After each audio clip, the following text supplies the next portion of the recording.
చేసుకోవచ్చు. అండ్ ఇంకొకటేంటంటే పేరెంట్స్ అన్ని రోజులు గూడా అరే బుక్ తీసి చదవరా అన్నా గాని బుక్ తీయని వాళ్ళు, ఆ రోజు 12 అయితుంది పడుకోరా అన్నా గాని పడుకోని వాళ్ళుంటారు కొంతమంది. అవును. సో, ఇదేమవుతుందనంటే అదే ఈ గ్యాప్ ఎక్కువైంది గదా! దాంట్లో ఏమవుతుంది ఆ టెంపో మిస్ అవుతారు. యెస్. అంటే ఇంకే అలా నిద్ర పోకుండా నైట్ వరకు గూడా చదవటం 1, 2 దాకా చదవటం, లేకపోతే మార్నింగ్ 3కి లేసి చదవాలని ఒక 2, 3 క్వెషన్‌లు వదిలేసుకోవటం. ఇలాంటివన్నీ గూడా ఉంటాయి. ఒక్కసారి ఆ ఇష్యూస్‌ని ఆ యెస్ స్మాల్ అండి. ఇష్యూస్‌ని అడ్రెస్ చేయండి. ఎప్పుడు పడుకున్నా, ఎప్పుడు లేచినా 8 గంటలు సౌండ్ స్లీప్ అయితే ఎగ్జామ్ స్టూడెంట్‌కుండాలి. ముందల రోజు కూడా అంతే. 100% ఏ రోజైనా సరే. హ్మ్. ఏ రోజైనా సరే. నాకు తెలిసిన కొన్ని స్కూల్స్ ఉన్నాయండి. మా I feel very happy to say about ఆ స్కూల్ పేరు హ్మ్. తీసుకోవటం కాదు. ఓకే. సో, అక్కడ ఏం జరుగుతుందంటే ఎగ్జామ్ రాసొచ్చిన తర్వాత ఈ రోజుకి గూడా మధ్యాహ్నం పిల్లల్ని ఒక 2 గంటలు నిద్రపుచ్చుతారు. హ్మ్. 10థ్ క్లాస్ పిల్లల్ని. 10థ్ క్లాస్ పిల్లలు ఎగ్జామ్ రాసొచ్చిన తర్వాత హ్మ్. సో, ఇంటీరియర్ ప్లేస్‌లో ఉంటుంది. లాలుపురంలో అని జెప్పుంది. కాటూరి స్కూల్ అని జెప్పని ఉంది. హ్మ్. సో, ఆ స్కూల్‌లో ఏంటి అనంటే మధ్యాహ్నం పిల్లవాడు ఎగ్జామ్ రాసొచ్చిన తర్వాత 2 అవర్స్ నిద్రపోవాలి. హ్మ్. ప్రాక్టీస్ చేసేదానికి కూడా నేను చూసి ఆశ్చర్యపోయా. అరే! ఇదేదో భలే ఉందండి. లేపోతే వాళ్ళు నిద్రపోరు సార్ మళ్ళీ వాడికి గుర్తుండదని జెప్పేసనన్నారు. హ్మ్. అక్కడి నుంచి 40 మంది, 50 మంది పిల్లల్లో నుంచి 10 ఔట్ ఆఫ్ 10 పాయింట్లు గాని, లేదా మనం మార్కులు తీసుకున్నా గాని 590+ అనేటువంటివి ఆ స్కూల్ నుంచి హ్మ్. ఆడుతూ పాడుతూ అండ్ వచ్చేస్తాయి. ఇంకొకటేంటంటే ఎగ్జామ్ పేపర్‌ని మేనేజ్ చేయటంలో పిల్లలు చాలా మంది ఫెయిల్ అవుతారు. అవునండి. అదొక ఆర్ట్. హ్మ్. ఇప్పుడు మీకు నేను దెలుసు. స్కూల్లో ఉన్న టీచర్‌కి, స్కూల్‌కి వాళ్ళకి తెలుసు. హ్మ్. వీడు మెరిట్ పిల్లోడు, వీడు కొద్దిగా స్లో లెర్నర్ అన్నది హ్మ్. తెలుసు. మరి ఒక బయట నుంచి ఎక్స్‌టర్నల్ ఎగ్జామినర్‌కి ఎలా తెలుసు? హ్మ్. ఇతను మెరిటా కాదా అనేది? With your paper presentation. హుహు. సో, నేను మా స్కూల్లో మా టీచర్‌కి తెలుసు గాబట్టి, అరే! వీడు మంచి పిల్లోడు అందుకని వీడికేదో మార్కులుంటుంది. హ్మ్. సో, నీ యొక్క హ్యాండ్ రైటింగ్ అదే ఈ 3 నెలల ముందు నుంచి, 2 హ్మ్. నెలల ముందు నుంచి మనం చేయాల్సిందేందనంటే, దస్తూరి మార్చుకోవాలి. హ్యాండ్ రైటింగ్ అనేటువంటిది ఇంప్రెస్ చేయాలి ఎగ్జామినర్‌ని. ఓకే. ఇందాక నేను బ్రెయిన్‌ని చీట్ జేయండన్నాను. హ్మ్. ఇప్పుడేమంటున్నానంటే ఎగ్జామినర్‌ని ఇంప్రెస్ చేయండి. హ్మ్. ఎలా? నేను మెరిటోరియస్. హ్మ్. ఎలా చెప్తావు? Neat handwriting. Hmm. Selection of question. Hmm. Presentation of question. Hmm. ప్రతి స్కూల్‌లో చెప్తారు. హ్మ్. నాన్న ఇదిగో మనకి మ్యాప్ పాయింటింగ్ ఇలా చేయాలి. ఒక డయాగ్రామ్ వచ్చినది లేబులింగ్ ఇలా చేయాలి. హ్మ్. అలాగే క్వెషన్‌ని ఇలా చేయాలి. అవన్నీ గూడా అక్కడ ఇంప్లిమెంట్ చేసి వాళ్ళని ఇంప్రెస్ చేయాలి. సో, ఒక మంచి క్వెషన్ తీసుకొని మధ్యలో డయాగ్రామ్ వేసి లేబులింగ్ చేస్తే అప్పుడేం జరుగుతుంది? ఆ వాల్యుయేషన్ చేసేటువంటి టీచరు, ఎవాల్యుయేట్ చేసేటువంటి టీచరు అబ్బా! ఎంత బాగా రాసాడు వీడు అనేటువంటి ఒక పాజిటివ్ సైన్ అంటే వస్తుంది. మీరు చెప్పే దాని ప్రకారం ఇప్పుడు ఆ విద్యార్థి ఒక థియరిటికల్ దాన్ని పిక్ చేసుకోవటం కంటే, ఒక డయాగ్రామ్ ఉన్నదాన్ని పిక్ చేయటం వల్ల ఆ టీచర్‌కి మంచి ఇంప్రెషన్ వస్తుంది. ఎంత పాజిబుల్ అయితే ఏ సబ్జెక్ట్‌లో అయినా హ్మ్. సరే, ఎంత పాజిబుల్ అయితే అంత డయాగ్రమాటిక్‌గా ఉన్నది, ఈక్వేషన్స్‌గా ఉన్నవి, హ్మ్. పిక్చోరియల్‌గా ఉన్నటువంటివి, హ్మ్. అలాంటి ప్రాబ్లమ్స్, అలాంటి క్వెషన్స్ తీసుకున్నప్పుడు హ్మ్. ఎగ్జామినర్ ఇంప్రెస్ అవుతారు. హ్మ్. అంటే అక్కడ క్లియర్ కట్‌గా కనపడుతుంది. ఇది అనేటువంటి. హ్మ్.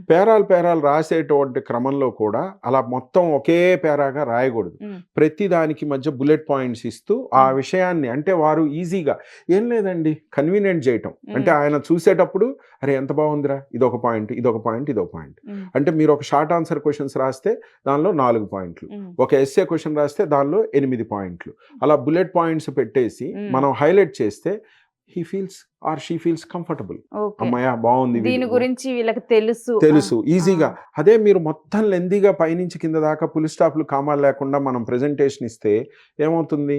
ఎక్కడ ఇంపార్టెంట్ పాయింట్ ఉంది? ఏముంది? అనేది కొంత ఇబ్బందిగా ఎతుక్కోవాలి. నిజం. అప్పుడేమవుతుంది? 4 మార్కులేయాలన్నటువంటి ఎగ్జామినర్‌కి పో ఆ 3:30, టైంలో 3:30 ఏద్దాంలే అంటే అని వాళ్ళ బ్రెయిన్‌కి చెప్పననిపిస్తుంది. మనమే ఒక చిరాకు క్రియేట్ చేస్తాం ఆ సో, టైంలో. అది మన ఆయన్ని మార్క్స్ మీద పడతది. కంఫర్టబుల్‌గా ఉంచాలి. హ్మ్. కంఫర్టబుల్‌గా విత్ ద ప్రెజెంటేషన్. గజిబిజిగా రఫ్ చేసి కాకుండా. ఒక చిన్న స్ట్రైక్ ఔట్ చెయ్యి. హ్మ్. అంతేగాని అసలు మొత్తం అంతా ఈయనకి కనపడకూడదని. నువ్వు రాసింది చూడాలన్న ఆలోచన ఆయనకి లేదు. అంత హ్మ్. టైము ఉండదు. సో, హ్మ్. ఒక చిన్న అవును. స్ట్రైక్ ఔట్ చేసి ఇంకో క్వెషన్‌లోకెళ్ళిపోవచ్చు. సో, ఇది ఎగ్జామినర్‌ని హ్యాపీగా ఉంచితే అండ్ మార్కులొస్తాయి. కొంతమంది పిల్లలు మాకు టైం సరిపోలేదు అని చెప్తారు వచ్చి కంప్లెయింట్. సూపర్. ఇది చాలా ఇంపార్టెంట్ అయిన విషయం అండి. ఇప్పుడు మనకున్నటువంటి ఈ 2, 3 నెలల టైంలో పిల్లలు ఫస్ట్ ప్రాక్టీస్ చేయాల్సింది టైమ్ మేనేజ్‌మెంట్. హ్మ్. సరిపోదు టైము. ఎవరికి సరిపోదు? ఏం జేస్తాడు? మనకి ఎగ్జామ్‌లో వీడు 4 మార్క్స్ అనుకుని చదివినటువంటి క్వెషన్ అక్కడ 2 hmm. Marks question. Hmm. 2 marks అని చదువుకున్న క్వెషన్ 4 మార్క్స్‌కొస్తుంది. సో ఫస్ట్ అండ్ ఫార్మోస్ట్ డూస్లో మెయిన్ థింగ్ ఏంటంటే టైం మేనేజ్మెంట్. అది ఎప్పుడు మామూలుగా నీ లైఫ్లో టైం మేనేజ్మెంట్ పక్కకు పెట్టేసాం, అయిపోయింది. At the time of examination నీకు ఒక 2 గంటల టైం ఉంది, అంటే 120 నిమిషాల టైం ఉంది. ఈ ఉన్నటువంటి ఈ 15 క్వశ్చన్స్కి ఒక్కొక్క క్వశ్చన్కి నేను ఎంత టైం అలాట్ చేయాలి అనేది ఫస్ట్ ప్రీఫైనల్లోనే వాళ్ళు ఒక క్లారిటీలోకి రావాలి. 4 మార్క్స్ క్వశ్చన్ నాకు ఎంత టైం తీసుకుంటుంది, ఆ క్వశ్చన్ పేపర్ పక్కన రాసుకో, 5 minutes తీసుకుంటుంది. మొత్తం కౌంట్ చేస్తే నీకు ఫస్ట్ 5 నిమిషాలు నీది కాదు, చివరి 5 నిమిషాలు నీది కాదు. అంటే 120 నిమిషాలు ఎగ్జాంపుల్గా మనం అనుకుంటే 10 నిమిషాలు పోతే 110 నిమిషాలే నీకు ప్రజెంటేషన్కి ఉన్న టైం. ఈ 110 నిమిషాలు ఈ కౌంట్కి సరిపోతుందా అనేది ప్రీ ఫైనల్లో వాళ్ళు చెక్ చేసుకోవాలి. ప్రతి స్టూడెంట్ కూడా తప్పనిసరిగా వాచి పెట్టుకొని ఎగ్జామ్కి వెళ్ళాలి. ఆ ప్రశ్నకి ఎదురుగా, అంటే ఒక ప్రశ్న వచ్చింది, ఆ ప్రశ్నకి ఎదురుగా నాకు ఇంత టైం పట్టింది అనేది ప్రీ ఫైనల్లో రాసుకుంటే, అమ్మో నేను 2 మార్క్స్ క్వశ్చన్కి 5 నిమిషాలు ఇచ్చాను, ఇవ్వకూడదు, నేను 1 మార్క్ క్వశ్చన్కి 5 నిమిషాలు ఇచ్చాను, ఇవ్వకూడదు అనేటువంటి క్యాల్కులేషన్ వస్తే వాళ్ళు ఎగ్జామ్ అయిపోయిన తర్వాత ఫైనల్ ఎగ్జామ్లో నాకు టైం సరిపోదు అందు. Poor calculation, poor preparation, poor time management మూలంగా ఆల్ ఆఫ్ ఏ సడన్ అక్కడికి వెళ్ళేసి ఫస్ట్లో ఏదో బాగా ఇంప్రెస్ చేయాలని చెప్పి ఒక ఎస్ఏ క్వశ్చన్ని 1 గంట సేపు రాసి ఆ తర్వాత తేరుకునే సమయానికి అరే ఇంకా గంటే మిగిలిందని మిగిలినవన్నీ కూడా ఎక్కువగా మనం అంటే ఎగ్జామ్ హాల్లో విట్నెస్ చేసేది ఏంటంటే, మేబీ లైఫ్ టైంలో నేను చేసింది ఏంటంటే, ఫస్ట్లో ఆనిముత్యాలలాగా హ్యాండ్ రైటింగ్ ఉంటుంది, లాస్ట్కి వచ్చేసరికి కోడి గెలుకుల్లాగా గెలికేస్తారు. ఇది నేను నా బిఎడ్లో మాకు ఫిలాసఫీ బిఎడ్ ఎగ్జామినేషన్లో 5 క్వశ్చన్సే ఉంటాయి, ఈచ్ క్వశ్చన్ 20 మార్క్స్, మొత్తం కలిపి 100 మార్కులు అయిపోయిందా. ఫస్ట్ క్వశ్చన్ లిటరల్గా ఉన్న 3 గంటల టైంలో ఫస్ట్ క్వశ్చన్ 1.5 గంట రాశారు. మిగతా 4 క్వశ్చన్స్కి 1.5 గంటన్నరే మిగిలింది. పాస్ అవుతామా అవ్వమా అన్నటువంటి ఒక కన్ఫ్యూజన్ అనేది, భయం అనేటువంటిది ఏర్పడింది. సో టైం మేనేజ్మెంట్ చేయకపోతే మాత్రం చాలా మెరిటోరియస్ పిల్లలు కూడా ఇబ్బంది పడతారు.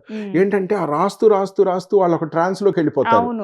నేను ఇంకా బాగా రాయాలి, దీనికి నేను డెకరేట్ చేయాలి. కొంతమంది పిల్లలు చాలా రకాలైన పెన్సిల్స్ యూజ్ చేస్తారు ఇంప్రెస్ చేయడానికి.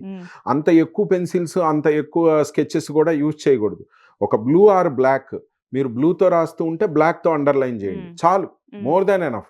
అంతేగాని రెడ్, బ్లూ, గ్రీన్ మొత్తం అన్ని సప్తవర్ణాలన్నీ అక్కడ నింపాల్సిన అవసరం లేదు. ఇంకొకటి ఏంటంటే, ఎగ్జామ్ హాల్ నుంచి వచ్చినంత పిల్లలు డిస్కస్ చేసుకునేటప్పుడు అరే ఆ క్వశ్చన్ వచ్చిందని నేను చూడలేదే అంటారు. చివరికి చూస్తే ఆ క్వశ్చన్ కూడా ఆన్సర్ రాసుంటాడు, వేరే ఆన్సర్ రాసుంటాడు.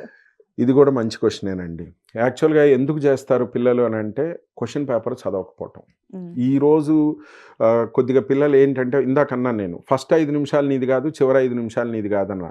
ఈ ఫస్ట్ 5 నిమిషాలు నీది కాదన్నప్పుడు ఏం చేయాలి అని అంటే, క్వశ్చన్ పేపర్ని మినిమం 2 times పైనుంచి కింద దాకా 2 సార్లు చదవాలి. మీరు ఇందాక అన్నటువంటి సమస్య ఎప్పుడు వస్తుంది అని అంటే, అప్పటికప్పుడు క్వశ్చన్ చదివి అప్పటికప్పుడు ఆన్సర్ రాస్తాడు. సో కొన్ని క్వశ్చన్స్ పర్టికులర్గా కావాలని ఎగ్జామినర్ ఎలా ఇస్తారంటే, వీళ్ళని బురిడి కొట్టించే విధంగానే ఇస్తారు. అంటే ఏమి ఇచ్చారు, classify, differentiate, what are the differences, prove that.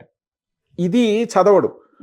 అక్కడ ఇచ్చింది ఒకటి, వీళ్ళ ప్రజెంటేషన్ ఒకటి. ఎందుకు జరుగుతుంది, ఆ క్వశ్చన్ని పైన చదివేసి ఫోర్స్ క్వశ్చన్ వచ్చేసింది అనగానే ఏదో వానికి తెలిసిన ఫోర్స్ క్వశ్చన్ రాయండి, అది తప్పు. అందుకని ఏంటి అని అంటే, స్టూడెంట్ 2 సార్లు పేపర్ని పైనుంచి కింద దాకా అన్ని క్వశ్చన్స్ ఒక న్యూస్ పేపర్లో చదివినట్టు చదివి వదిలేస్తే, తాను చదివిన అన్ని సబ్జెక్టులో నుంచి మ్యాథ్స్ చదివాడు, ఫిజిక్స్ చదివాడు, కెమిస్ట్రీ చదివాడు, బయాలజీ చదివాడు, ఇంకా చాలా ఇన్ఫర్మేషన్ ఉంది. వాటన్నిటిలోకి ఆ రోజు ఎగ్జామినేషను సోషల్ అనుకోండి, సోషల్కి సంబంధించిన క్వశ్చన్సే బయటకు వస్తాయి. సో అప్రాపరియేట్గా మన మైండ్ అనేటువంటిది ఒక కంప్యూటర్లా పనిచేస్తుంది. సో ఈ 2 సార్లు అడగడం ద్వారా ఏంటి, నువ్వు సెర్చ్ బటన్ నొక్కావు. సో నాకు అమాంగ్ ఈ అన్ని సబ్జెక్టులో నుంచి ఇది మాత్రమే తీసుకురా అన్నటువంటి సెర్చ్ బటన్ నొక్కితే అవి తీసుకొని వచ్చి వాళ్ళకి ప్రజెంటేషన్ ఇవ్వడం జరుగుతుంది. సో 2 సార్లు పేపర్ చదవాలి. చదివిన తర్వాత యాజ్ పర్ టైం చూసుకుంటూ ప్రజెంటేషన్ ఇవ్వాలి. Never discuss the previous paper. ఇందాక మీరు అన్నారు, అరే ఇది రాయలేదా, అది వచ్చింది నాకు తెలియదా అనేటువంటిది వద్దు. Gone is gone. నెక్స్ట్ ఎగ్జామ్కి తప్పు చేయమాక. అంతేగాని ఇంక ఇది రాయలేదన్నటువంటి డిప్రెషన్తో ఉన్నావు అని అంటే, పొరపాటున ఫస్ట్ ఎగ్జామినేషన్లో పడింది అని అంటే, అది చివరి దాకా ఏమవుతుంది, కంటిన్యూ అవుతుంది. అండ్ ఇంకొకటి ఏంటంటే, టీచర్స్ కానీ వీళ్ళు ఇచ్చే ఒక ప్రో టిప్ అనేది ఉంటుంది. దాని మీద మీ అభిప్రాయం ఏంటో చెప్పండి. నీకు తెలిసినా తెలియకపోయినా కానీ నువ్వు అన్ని క్వశ్చన్స్ రాసిన తర్వాత కూడా నువ్వు చాయిస్ కోసం కొన్ని క్వశ్చన్స్ వదిలేస్తావు కదా, వాటిని ఒక్కసారన్నా రాసిరా, ఒక్కోసారి అవుట్ ఆఫ్ సిలబస్ వస్తాయి అని చెప్తారు. దాని మీద మీ అభిప్రాయం ఏంటి? చివరి 5 నిమిషాలు దేనికి? దీనికే. ఓకే. సో, ఫస్ట్ 5 నిమిషాలు దేనికి అనంటే పేపర్ చదవటానికి. చివరి 5 నిమిషాల్లో మాత్రమే, చివరి 5 గాని 10 నిమిషాలు నువ్వు రిజర్వ్ చేసుకున్నటువంటి టైంలో మాత్రమే చాయిస్ క్వశ్చన్స్ గానీ, లేకపోతే నువ్వు రాయాలనుకున్నటువంటి ఎడిషనల్ క్వశ్చన్స్ గానీ అటెంప్ట్ చెయ్యండి. నువ్వు చాయిస్ క్వశ్చన్సే ఫస్ట్ రాస్తూ ఉన్నావు, మంచిదే. ఎందుకనంటే ఒకవేళ నువ్వు అనుకున్న థీమ్‌లో అక్కడ మిస్ అయ్యి ఎగ్జామినర్ 3.5 వేశారు. ఇక్కడ ఈ ప్రెజెంటేషన్ బాగుంది, అప్పుడు 4 మార్కులు వేశారు. హాఫ్ మార్క్ కూడా పోదు. You are capable enough. కానీ అక్కడ నువ్వు అవి రాస్తూ కూర్చుంటే ఏమవుతుంది, టైం అంతా అయిపోతుంది. చివర మొత్తం అన్ని సెక్షన్స్. సో అన్ని సెక్షన్స్లో 100 మార్క్స్కి నువ్వు పేపర్ రాసేసిన తర్వాత రిజర్వ్ పెట్టుకున్నటువంటి టైంలో నువ్వు ఈ యొక్క చాయిస్ క్వశ్చన్స్ని అటెంప్ట్ చేయి. అలా కాకుండా మొదట్లోనే ఫస్ట్ సెక్షన్ క్వశ్చన్లు ఇక్కడ రాయాలి అనే ఉద్దేశంతో అక్కడే రాస్తూ ఉన్నావు అనుకోండి, చివరిలో నీకు టైం మిగలకపోతే మొదటికే మోసం వస్తుంది. సో మీరు చివరి రాసినా ముందు రాసినా ఎగ్జామినరు మీరు సెక్షన్ నెంబరు క్వశ్చన్ నెంబర్ వేశారు అంటే కంపల్సరీ దాన్ని ఆయన చూస్తారు, దాన్ని కరెక్షన్ చేస్తారు, నీకు మార్కులు ఇస్తారు. మిగలలేదు టైము, చాయిసే కదా పోయింది, అసలుకేం మోసం రాదు కదా. సో ఇదైతే మాత్రం కంపల్సరీ చెయ్యాలి. రైట్. థ్యాంక్ యూ ఫనీ గారు. అంటే చాలా క్లియర్గా కూడా దీని గురించి చెప్పారు. అండ్ ఫైనల్గా కూడా మీరు ఏమైనా చెప్పాలనుకుంటున్నారా స్టూడెంట్స్కి? యా అండి.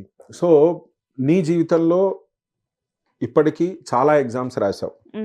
ఈ ఎగ్జామినేషన్ అనేది ఇంకొక లాంటిది అంతే. ఇదేమీ ఏదో నిన్ను ఇబ్బంది పెట్టాలనే ఉద్దేశంతో కాదు. కాకపోతే నువ్వు ఎప్పుడు అదే స్కూల్లో రాసావు, ఈరోజు డిఫరెంట్ ఎగ్జామినేషన్ అంతే. సో నువ్వు ఒక స్కూల్ నుంచి బయట రాస్తూ ఉన్నావు.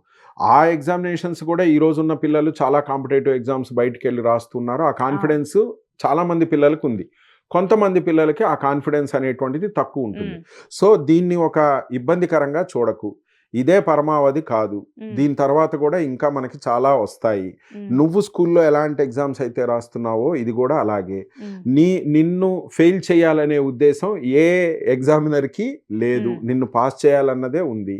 సో నీ ఎబిలిటీస్ కొద్దీ నువ్వు ప్రిపేర్ అయ్యి నీ హెల్త్ని బాగు చేసుకుంటూ నీ యొక్క లోపాలని సరిదిద్దుకుంటూ ఆ యొక్క జర్నీని కంటిన్యూ చేస్తే, వాడెవడో నిద్ర లేచాడని నువ్వు నిద్ర లేవడం, లేకపోతే వాడెవడో ఇబ్బంది పడ్డాడని నువ్వు వద్దు. నీకు అనుగుణంగా నువ్వు తీసుకొని వెళ్ళి చెయ్యి. ఒకవేళ ఇందులో తక్కువ మార్కులు వచ్చాయి నువ్వు అనుకున్నది, నెక్స్ట్ ఇంటర్మీడియట్ ఉంది. లైఫ్ ఇక్కడితోనే అవ్వదు, 10th క్లాస్ మార్కులతోనే అవ్వట్లేదు. దాని తర్వాత ఇంకా చాలా చాలా చాలా ఉన్నాయి. అక్కడికి నిన్ను మెరుగుపరుచుకో, అంతే తప్పితే దీన్ని ఏదో జీవన మరణ సమస్యగా చూడాల్సిన అవసరం లేదు. సో మళ్ళీ అక్కడికే వస్తాను. సో రబ్బర్ బ్యాండ్ లాగా కొంత ఎలాస్టిసిటీ ఉండాలి, కానీ తెగే అంత ఎలాస్టిసిటీ తెగేదాకా మనం అవసరం లేదు. ఆనందంగా రాయొచ్చు. రైట్ ఫనీ గారు. సో ఫనీ గారు చెప్పిందంతా కూడా నేను కొన్ని లైన్స్లో మీకు కంక్లూడ్ చేస్తాను. అంటే ఫస్ట్ టైం కూడా పబ్లిక్ ఎగ్జామ్స్ రాయబోతున్నారు కాబట్టి డెఫినెట్గా ఈ స్టూడెంట్స్ అందరిలో కూడా ఫియర్ ఉంటుంది. కాకపోతే ఫస్ట్ డెఫినెట్గా కూడా ఫిజికల్ హెల్త్ని చాలా జాగ్రత్తగా చూసుకోవాలి. దాని ద్వారా న్యూట్రిషియస్ ఫుడ్ తినటం ద్వారా ఎప్పటికప్పుడు కాన్షియస్గా ఉంటారు. బ్రెయిన్ యాక్టివ్గా ఉండటం వల్ల మీరు చదివినంతా కూడా గుర్తుండి మీరు ప్రజెంట్ చేయగలుగుతారు. దాంతోపాటు ఎగ్జామ్ హాల్లో టైం మేనేజ్మెంట్, 2 మార్క్స్ క్వశ్చన్స్కి ఎంత అవసరమైతే అంతే ఆన్సర్ రాయాలి, 10 మార్క్స్కి ఎంత అవసరమైతే అంతే రాయాలి. కానీ నాకు వచ్చింది కదా అని చెప్పి ఎక్కువ 3-4 పేజెస్ కూడా అవసరం లేని పేజెస్ రాసుకుంటూ టైం వేస్ట్ చేసుకోవద్దు. సో అందరికీ కూడా 10th క్లాస్ ఎగ్జామ్స్ రాయబోయే వాళ్ళందరికీ all the best, even UTV తరఫున.